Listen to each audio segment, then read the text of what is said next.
Well, with permission, Mr. Deputy Speaker, I'd like to make a statement on the Middle East. I'll begin on Syria. We've been horrified by the recent violence in the south, including civilian deaths.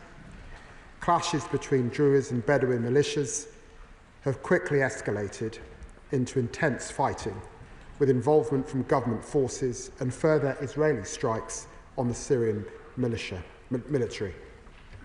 As I said directly to Foreign Minister Showbiz, we want to see the fighting ended, civilians protected, and the rights of all Syrians upheld.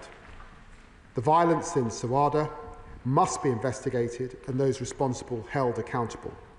We want humanitarian access to be restored, aid delivered, and Syria's sovereignty must be respected. The UK can be proud of our support to the Syrian people over many, many years. And a stable Syria matters to the UK's national interests for terrorism, for irregular migration, for regional stability. We must work to prevent extremism, sectarianism, or lawlessness taking hold now that Assad is gone. That's why we're backing a sustainable ceasefire, and that is why we support an inclusive transition. And it's why I visited Damascus recently, to support and to press the new government to meet its commitments. I'll now turn to the situation in the occupied Palestinian territories. It's 2.5 months since Prime Minister Netanyahu restarted offensive operations. The IDF has driven Palestinians out of 86% of Gaza, leaving around 2 million people trapped in an area scarcely over 20 square miles. Whatever this Israeli government might claim, repeated displacement of so many civilians is not keeping them safe. In fact, it's quite the reverse. Mr. Deputy Speaker, the new Israeli aid system is inhumane, it's dangerous, and it deprives Gazans of human dignity. It contradicts long-established humanitarian principles.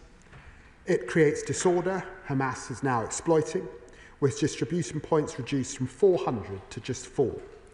It forces desperate civilians, children among them, to scramble unsafely for the essentials of life.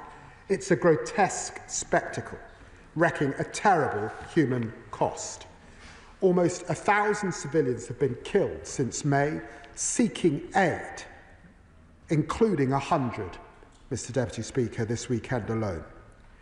There are near daily reports of Israeli troops opening fire on people to access food. Israeli jets have hit women and children waiting for a health clinic to open. An Israeli drone has struck down children filling water containers, which Israeli officials blamed on a technical error. Hamas is, of course, contributing to the chaos and taking advantage of it. But I utterly condemn the killing of civilians seeking to meet their basic needs. The Israeli government must answer, what possible military justification can there be for strikes that have killed desperate, starving children? What immediate actions are they taking to stop this litany of horrors? And what will they do to hold those responsible to account? Mr. Deputy Speaker, I've said before, I'm a steadfast supporter of Israel's security and its right to exist. I treasure the many connections between our peoples, and the horrors of October the 7th must never be forgotten. But I firmly believe the Israeli government's action are doing untold damage to Israel's standing in the world and undermining Israel's long-term security.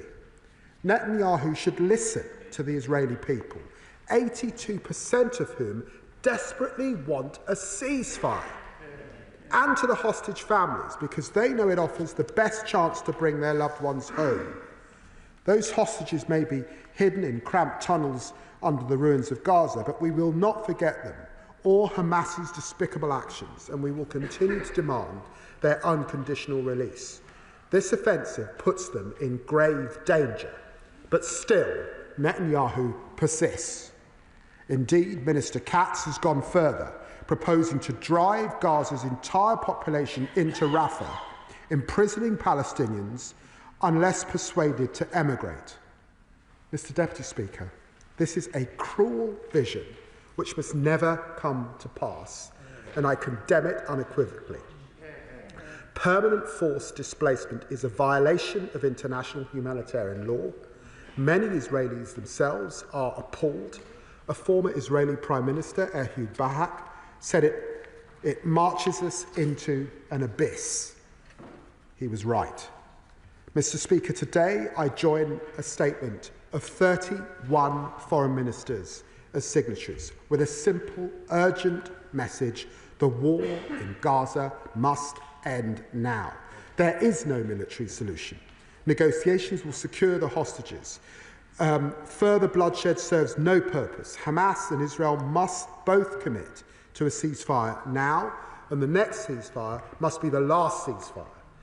I thank the United States, Qatar and Egypt for their tireless efforts, and I'm sure all members share my intense frustration that it has not happened.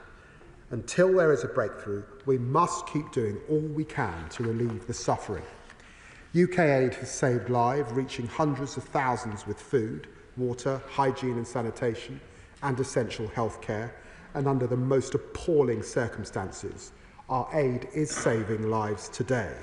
That includes the almost £9 million the UK has provided to UK Med since we entered office, reaching 500,000 patients inside Gaza, 24,000 in the past fortnight alone.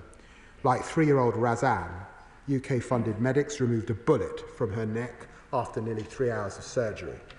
These doctors and nurses working in the most extreme conditions are true heroes. They deserve the thanks and the admiration of the entire House.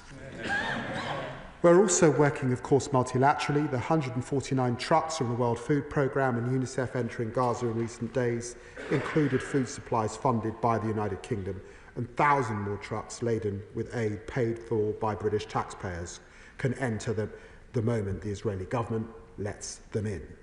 Today I'm announcing an extra £40 million worth for humanitarian assistance in Gaza this year, including £7.5 million for UK Med to sustain their vital operations in Gaza and save more lives.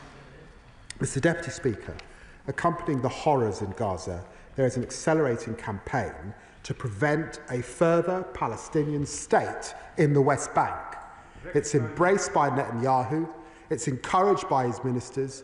It's driven by an extremist ideology which wants to suffocate the two-state solution, the only route to a lasting peace and security. We see it in the unprecedented pace of settlement expansion, in the shocking levels of settler violence, even settler terrorism. For that is what the most egregious ideological attacks are, and it is the deliberate attempts to squeeze the Palestinian Authority, unjustly denying it access to its own funds, and it harms Israel's long-term interests in the process. Now the Israeli government is reintroducing plans to construct new units in the E1 area of occupied East Jerusalem.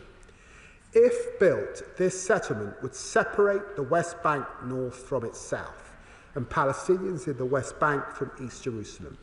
These plans are wholly unacceptable, they are illegal, and they must not happen. Mr. Deputy Speaker, we are striving to keep open the prospects of a two-state solution. UK assistance has been preserving the Palestinian Authority, contributing to essential Palestinian workers' salaries and supporting them to progress critical reforms. Today I can confirm we are enhancing our support, providing £7 million to strengthen the Palestinian Authority and Palestinian governance, implementing the agreement signed by myself and PM Mustafa earlier this year, and we're delivering the reform plans that President Abbas has set out. I can also confirm that we're providing £20 million worth to support UNRWA's many services for Palestinian refugees. And alongside this support, we are leading diplomatic efforts to show that there must be a viable pathway to a Palestinian state involving the Palestinian Authority, not Hamas, in the security and governance of the area. Hamas can have no role in the governance of Gaza, nor use it as a launchpad for terrorism. Israeli ministers should support the Palestinian Authority, not actively undermine its economy, as Ministers Ben-Gvir and Smodrich are doing. The UK is co-leading with Egypt the humanitarian and reconstruction track for the forthcoming two-state solution conference, and we are pushing to agree plans for a credible next phase in Gaza with a responsible reform PA at their core. So we turn any temporary ceasefire into a lasting peace.